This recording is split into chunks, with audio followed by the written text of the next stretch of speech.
اور یہاں راولپنڈی اسلام آباد میں اور جو مقتدر حلقے ہیں، اقتدار کی غلام گردشیں ہیں، ان میں خوف و ہراس کی فضا ہے، اور یہ کہا جا رہا ہے کہ جو موجودہ ہفتہ ہے یا آنے والا ہفتہ اس حوالے سے بہت اہم ہے۔ ناظرین،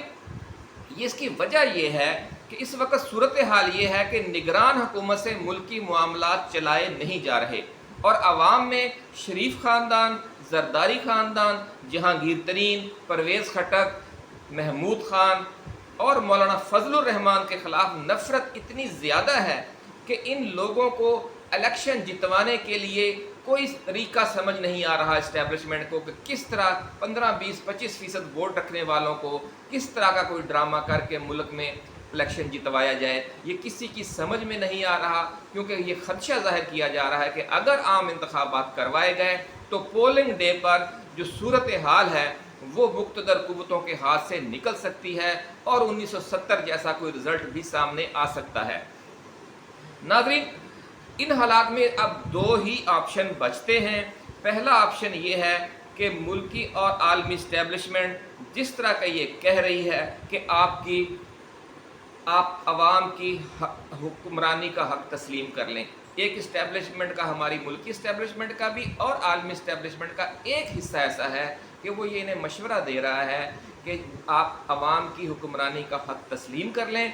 اور عام انتخابات کروائیں، جو رزلٹ آئے اسے تسلیم کریں، اور اقتدار جو ظاہر ہے عمران خان کے پاس ہی جائے گا انہیں دیں، تاکہ ملک میں ایک مستحکم حکومت قائم ہو، معاشی استحکام آئے اور اس دلدل سے پاکستان نکل جائے۔ لیکن ملکی اسٹیبلشمنٹ اور عالمی اسٹیبلشمنٹ کا ایک اور حصہ بھی ہے جو بظاہر زیادہ طاقتور ہے۔ ان کا یہ موقف ہے کہ کچھ بھی ہو جائے عمران خان کو واپس نہیں آنے دینا، اور ان کے اپنے ہی لوگ ہیں جو پی ڈی ایم والے ہیں، جنہیں امپورٹڈ سرکار بھی کہا جاتا ہے، انہی کو واپس لے کر آنا ہے۔ اگر وہ انہیں واپس نہیں لا سکتے تو پھر دوسرا حال یہ ہے کہ تمام معاملات اپنے ہاتھ میں لے لینے ہیں، یعنی بوریا بستر لپیٹ دینا ہے اس جو بظاہر نام نہاد آئینی حکومت ہے ملک کے اندر۔ یہ بھی غیر آئینی ہی ہے، اس میں جو ان کا اصل مینڈیٹ تھا وہ تو انتخابات کروانا تھا۔ صوبائی حکومتیں بھی غیر آئینی ہیں اور وفاقی حکومت بھی غیر آئینی ہے، کیونکہ وہ اپنا اصل کام تو کر ہی نہیں رہے جو آئین نے انہیں کی ذمہ داری لگائی ہے۔ جو اب آپ اپنا اگر آئینی فرض انجام نہیں دے رہے تو آپ غیر آئینی کام کر رہے ہیں، اور وہ یہی کام جاری ہے، پولیٹیکل انجینئرنگ جاری ہے۔ ایک سیاسی جماعت کو، اس کے کارکنوں کو، اس کے لیڈروں کو تختہ مشق بنایا جا رہا ہے اور انہیں ملیا میٹ کیا جا رہا ہے۔ کسی نگران حکومت کا آئین کے تحت یہ بالکل کردار نہیں ہے کہ وہ عوام کی جو بھاری اکثریت کا ترجمان لیڈر ہو، آپ اسے دیوار سے لگائیں یا اس کی جو سیاسی جماعت ہے اس کو دیوار کے ساتھ لگائیں۔ ناظرین، اس وقت صورتحال یہ ہے کہ جو اسٹیبلشمنٹ ہے اگر وہ اپنی موجودہ پالیسی کو ہی آگے بڑھاتی ہے تو پھر یہی ہوگا کہ مارشل لا لگا دیا جائے گا۔ جو سیاستدان ہیں تمام سیاسی جماعتوں کو یا تو انہیں گھروں میں نظر بند کر دیا جائے گا یا جیلوں میں قید کر دیا جائے گا۔ اسٹیبلشمنٹ پچھلے 2-3 برسوں کا جو اس کا موڈ اور مزاج ہے اس سے زیادہ امکان اسی خدشے کا لگ رہا ہے کہ یہی ہوگا، اور خاص طور پر جو پی ڈی ایم والے دعویٰ کر رہے تھے کہ کچھ بھی ہو جائے یا تو ہمیں حکومت ملے گی یا مارشل لا نافذ کر دیا جائے گا، اور اب معاملات اسی طرف جا رہے ہیں۔ انہیں حکومت ملتی نظر نہیں آ رہی، کیونکہ عوام کا موڈ، عوام کی بھاری اکثریت شدید نفرت کر رہی ہے ان سے جو پچھلے 30-40 برسوں سے حکمران رہے ہیں، اور بجلی، پیٹرول، ڈیزل، مہنگائی اس کو کہاں سے کہاں تک لے گئے ہیں۔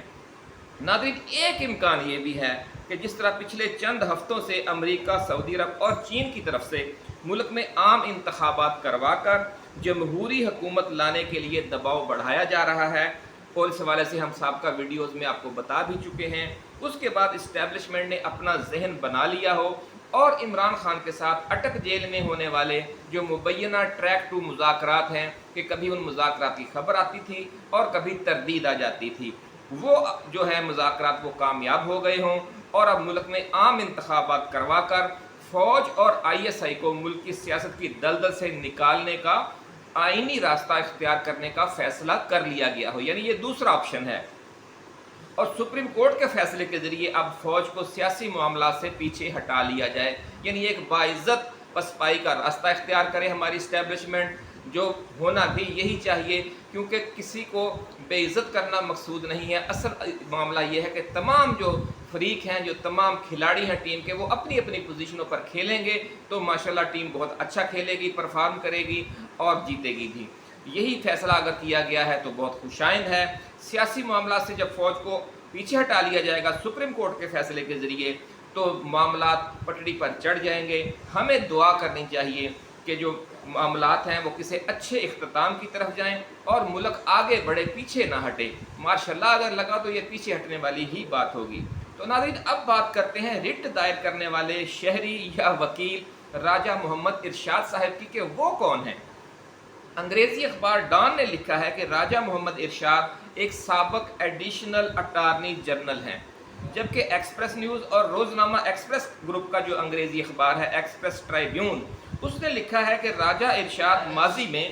بطور وکیل لاپتہ افراد کے حوالے سے اعلیٰ عدالتوں میں کیسز کی جب سماعت ہوتی تھی تو اس دوران جو وہ ملک کی اعلیٰ انٹیلیجنس ایجنسیوں کے وکیل کے طور پر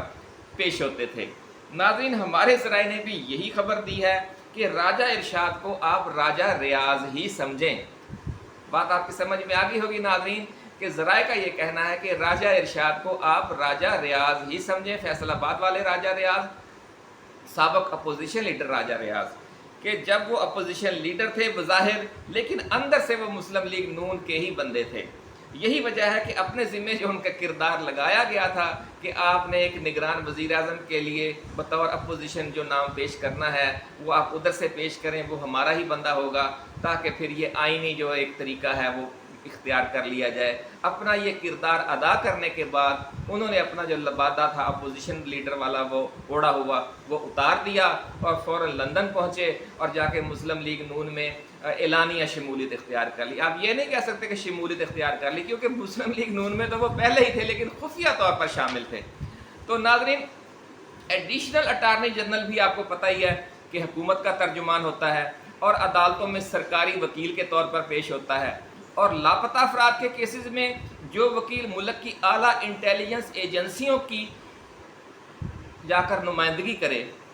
وہ بھی کوئی خاص اپنا بندہ ہی ہوتا ہے۔ اور اگر اب بھی کسی کو شک ہے کہ آرمی چیف اور ISI چیف کے خلاف دائر کی گئی یہ writ petition false flag operation نہیں تو اسے راجہ محمد ارشاد صاحب کے بطور ایڈیشنل اٹارنی جنرل کیریئر کا پروفائل دیکھ لینا چاہیے۔ کچھ لوگوں کو یقین نہیں آتا نا، تو ان کے لیے ہمارا مشورہ ہے کہ وہ پہلے ان کا پروفائل چیک کر لیں، اور یہ خاص طور پر ایک پوائنٹ آپ ضرور اس میں غور کریں کہ راجہ محمد ارشاد کو سرکاری وکیل جب بھرتی کیا گیا تو ملک میں کس کی حکومت تھی؟